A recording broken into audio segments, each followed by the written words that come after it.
I want you to think about something else as well tonight.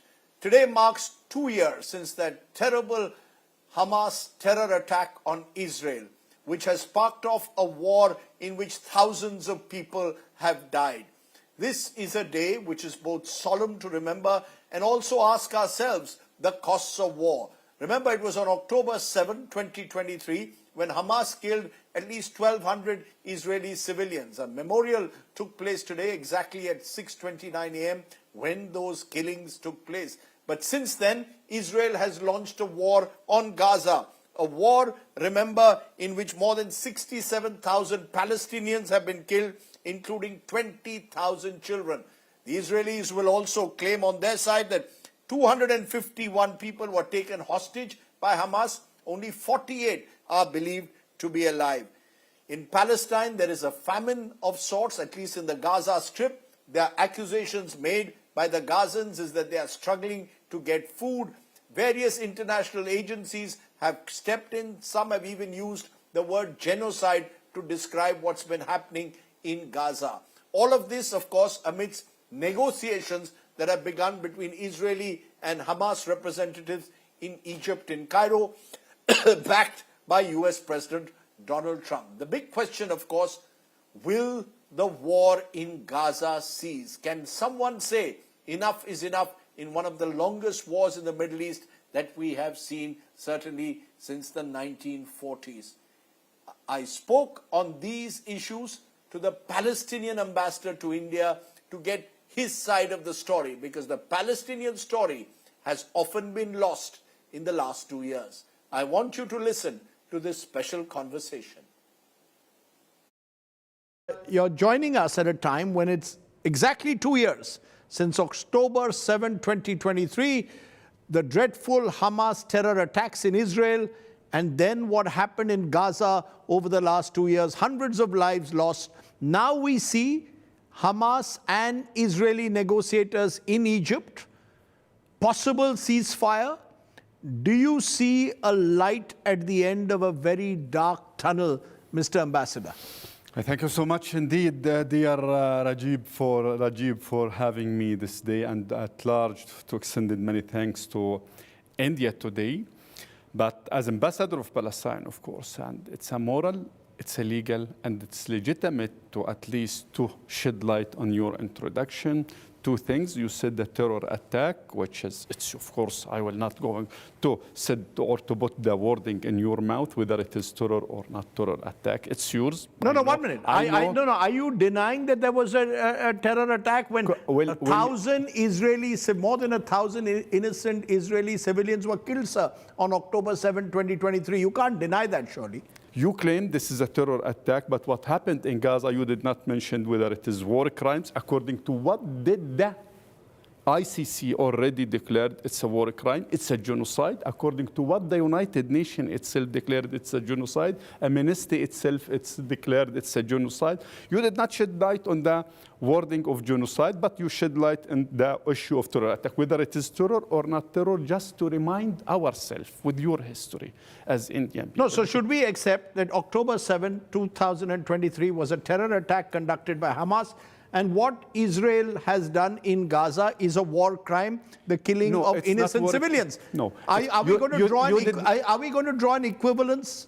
Is that what? You did not mention this is a war crime. I said thousands of innocent civilians have died. But you did not mention this is a war crime or genocide, which is, again, it's sure by the end of the day, I'm here to, of course, to answer your question, but just to borrow something of from your recent history as Indian people, 1919 or mid-1930s, when they accused the great Indian martyr Bhagat Singh of being terror. If you're If you're gonna analyze what did Bhagat Singh, who's launched with his colleagues, with his comrade, the resistance, the military resistance against the British colonization at that day.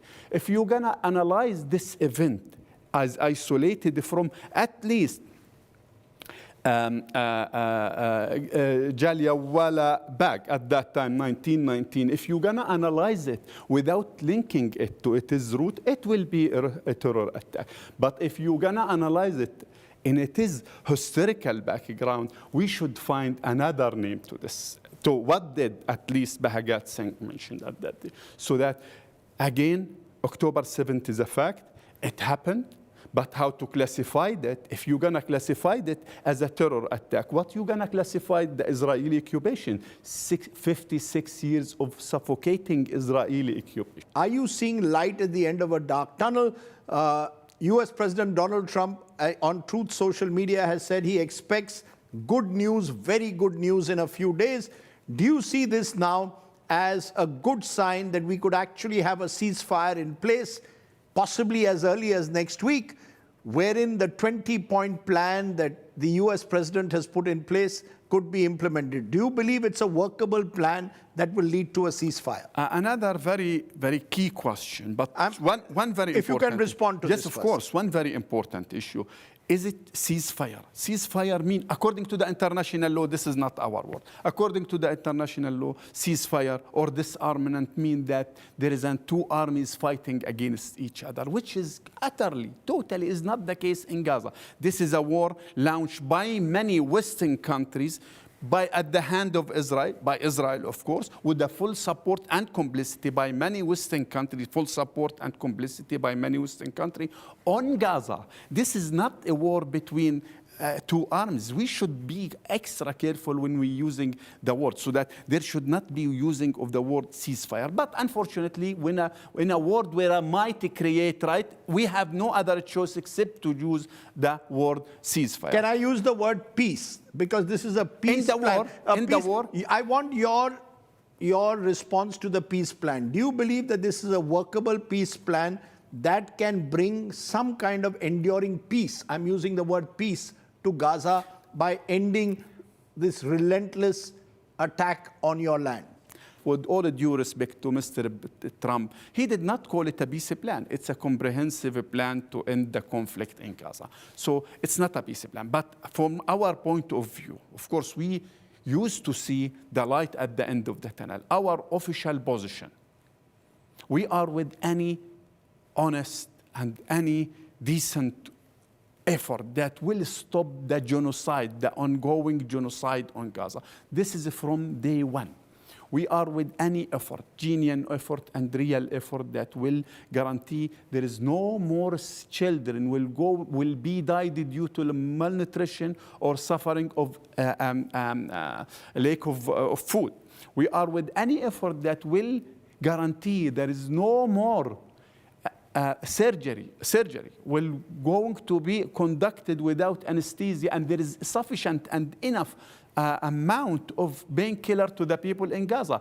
We are with all of these efforts. Beside, of course, what did Mr. Trump put on the table can lead us to stop at least the carnage. But when it came to the peace, no, there is a big difference between the plan to stop the carnage that Mr. President Trump put it in the table and the peace itself, because the plan did not touch the two-state solution. The plan did not touch, which is our legitimate concern. But this plan can put an end to the carnage, and we are fully endorsing it. Okay, interesting. You're saying, therefore, for long-term enduring peace, you need a two-state solution, a recognition of the rights of the Palestinian people to have their own nation. That's one. Self-determination. Of self-determination, that is the long-term solution. In the short term, the Trump plan wants an international stabilization force in the Gaza, which will be possibly overseen by several individuals, including American President Trump and the United Nations. The Israelis will withdraw from the Gaza Strip, although they've not committed to that, and the Palestinians and the Hamas will agree to disarm itself, which again they've not agreed. In your view, is disarming Hamas and Israel withdrawing from Gaza a precondition, including, importantly, the release of hostages? Do you agree that hostages must be released? Just as you've spoken of war crime and genocide in Gaza, do you agree disarmament of Hamas, return and release of hostages is a precondition or not? When it came to the hostages itself, there are two types of hostages. 11,000 Palestinian hostages in the Israeli jail and concentration camp. And I'm pretty sure no one know about them. The vast majority of the international community and the people did not know that there are 11,000 Palestinian hostages in the Israeli jail. But again, when it came to the Israeli hostages themselves, our official position that declared from the day, the first hour, they should not be taken from scratch. They should be returned to their homes, to their family.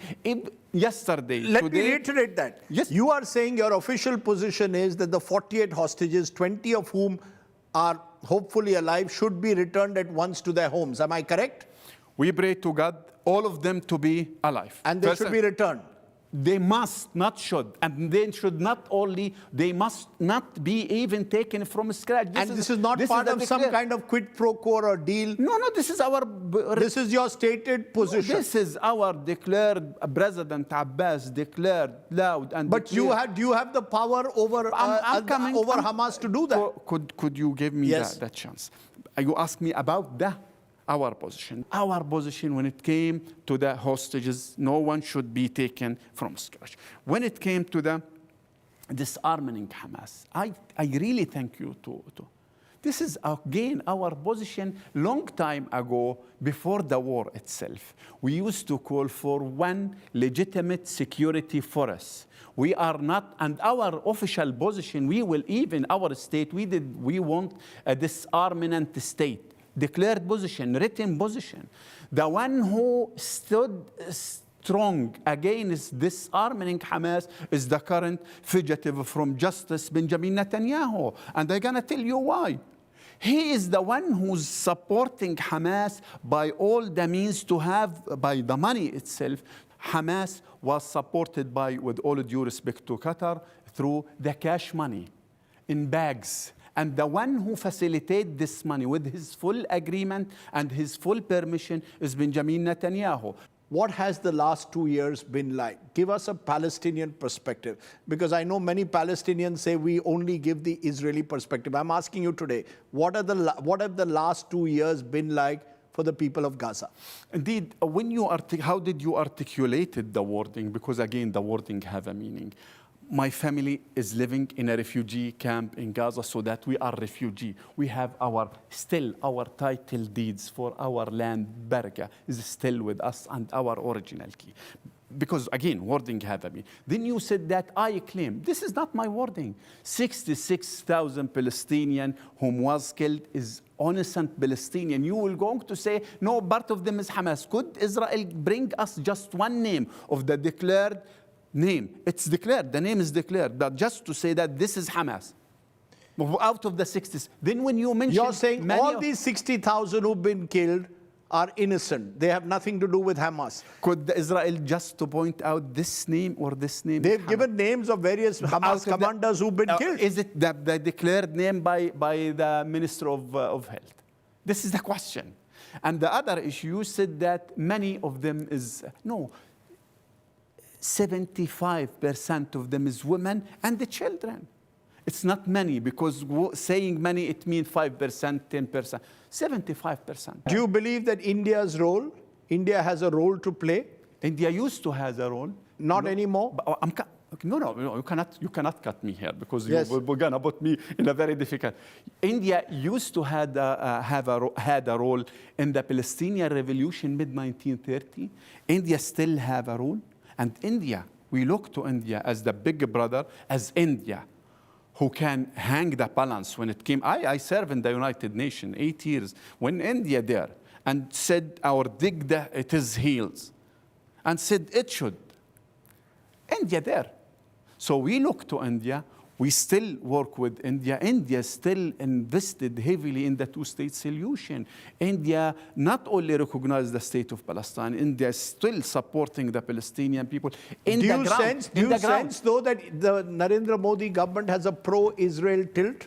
No, I will not say. You cannot put, I'm not a political commentator to say that, but I can talk about what did His Excellency, the Prime Minister Narendra Modi is doing to the Palestinians. Just 2 weeks ago, or less than 2 weeks ago, India voted in favor of another resolution to endorse the two-state solution. My final question, do you Please. do you have equal trust in President Trump and the United States?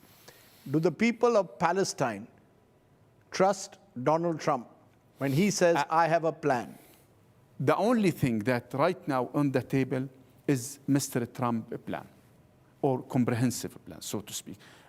Our official position, we already welcomed it, we already endorse it, and we will go to support it as long as it will put an end to this. The reason I asked about India and then about President Trump was because do you feel, and I want an honest last answer from you, do you feel let down by the international community? Do the Palestinians feel let down? To some extent, we feel that the international community have many to do to stop the carnage and did not do it. Okay. I'm going to leave it there, Your Excellency. I appreciate you joining me here on the news today. Remember, we'll have a full show of this entire interview. It's an extended interview on our global website, India Today Global. Don't miss that on the news today.